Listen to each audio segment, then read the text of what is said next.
Welcome to Ethiopia Today. Will Elon Musk turn activist at Twitter? Elon Musk recently completed the purchase of 9.2% of Twitter's stock and became the social media company's largest shareholder. He was also offered a seat on the company's board, which he declined. On one level, Musk's investment seemed to make a lot of sense. Musk has long been one of Twitter's loudest, most controversial, and, with more than 80 million adherents, most followed voices. It was also a great deal. He paid a total $2.64 billion over about 3 months. And the stock rose more than 25% when the news broke. On another level, however, the acquisition doesn't seem to track so well. Musk is a big user of Twitter, but he's also been a fierce critic. He has complained that Twitter serves as the de facto public town square, but fails to adhere to free speech principle. He has criticized the platform's utility, because users are unable to edit the content they post. He has objected to the bans that Twitter has placed on certain users. Why would someone who dislikes a company this much want to own not just a piece of it, but a piece larger than anyone else's? Says the NPR report. Why? To change it, of course. Musk isn't buying the whole company, but you don't have to own the boat, or even be the helmsman, to influence the direction it sails in. Once an investor buys stock in a company, they have a legal right to coerce and cajole and persuade and shout about the things they don't like and what they think the company should do. Most investors don't do this, the NPR article continues. Most investors buy stock in companies because they like the product and approve of the way the company is run. They invest, they watch the stock price, and if they don't like the way things are going, they sell. They are what Wall Street generally calls passive investors, and what some people derisively call sheep. On paper, Elon Musk looks like a sheep, because his stake in Twitter is less than 20%, and he filed a certain kind of disclosure form with the SEC.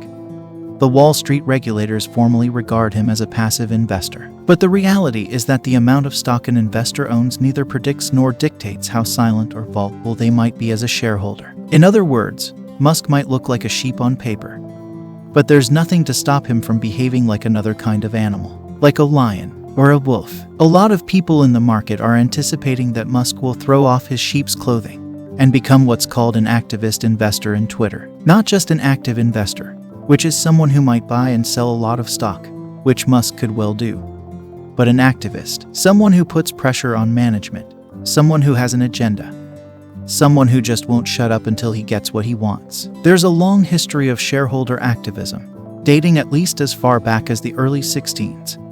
When an investor named Isaac Lemaire began complaining about the way the Dutch East India Company managed its money. In the US, the distinction of first activist investor is usually bestowed upon a man named Benjamin Graham.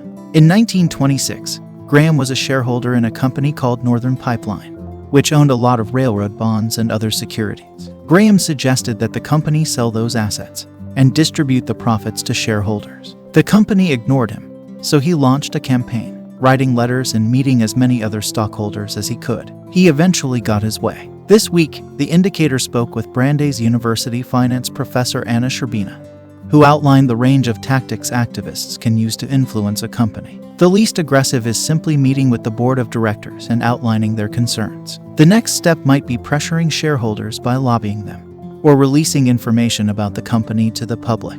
Next up is trying to install somebody on the board of directors to change the way the company approaches its decisions. And finally, and most aggressively, trying to replace the CEO of the company, the NPR article explains. The activist investor is usually in conflict with the company, and often confrontational, Sherbina says, because they believe there's something about that company that is being mismanaged. They make a fuss about it because they want that thing changed, and they're often right.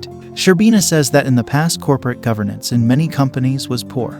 Companies would make acquisitions that didn't make sense, and pay was often linked to performance. Activists have gone a long way to improve corporate governance in areas like these, Sherbina says. But company boards don't usually like being criticized or told what to do by shareholders, no matter how big a stake they own. And boards are often suspicious of the activist investors' motives. This isn't surprising, given the history of shareholder activism, especially in the United States. It may have started innocently enough, with Graham's request for a dividend, but by the 1980s, activists were pushing companies much further. Investors like Carl Icahn and Nelson Peltz made huge investments in storied companies like U.S. Steel and DuPont. In many cases, activists forced their target companies to make the kinds of changes that fundamentally altered the way they did business. Occasionally, they put them out of business altogether. As a result, shareholder activists got a bad reputation that has lingered until today. It hasn't helped their cause that many activists today aren't individuals. They're hedge funds, like Third Point LLC,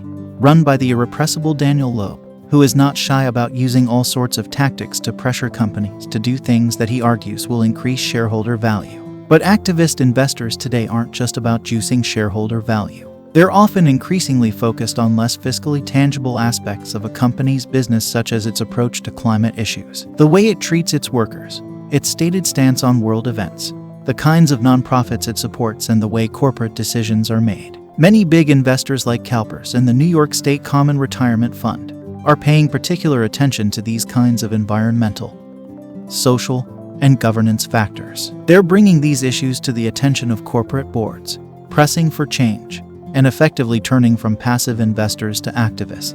In a way, this is a move away from the 80s-style activism that made big moves, breaking up companies and selling off the parts. It looks more like a return to the activism of old, where shareholders just wanted to make small tweaks to the way companies ran. Isaac Le Maire wanted the Dutch East India Company to improve its accounting. Benjamin Graham wanted a dividend. Relatively small potatoes, compared to Carl Icahn's wholesale dismantlement of TWA in 1985 or Third Point's campaign to remove Yahoo CEO Scott Thompson in 2012. We have no real idea at this point what Elon Musk might do, but there is plenty of speculation that he might push to make Twitter less restrictive when it comes to expression of views, that he might lift the bans placed on people for spreading misinformation, that he might agitate for an edit button. What seems almost certain is that now he's on board the ship, he won't be huddled below with the sheep. He'll likely be the epitome of an activist investor, up on deck, waving his arms about, dispensing advice and giving direction, doing everything, in fact short of taking the helm, until he decides to do that too.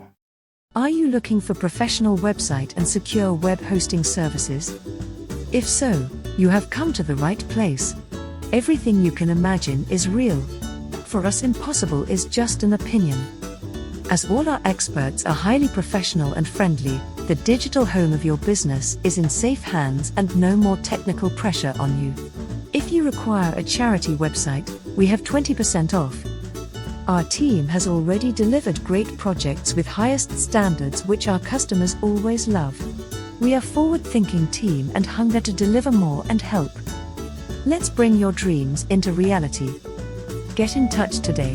Contact at ethiopiatodayofficial.org. Thanks for staying with us. If you enjoyed our presentation, give us a like and share to your social contacts. And also don't forget to subscribe and tap on the notification bell if this is your first time. Please also check on our collection of favorites on the description section below. See you on our next video. Many thanks.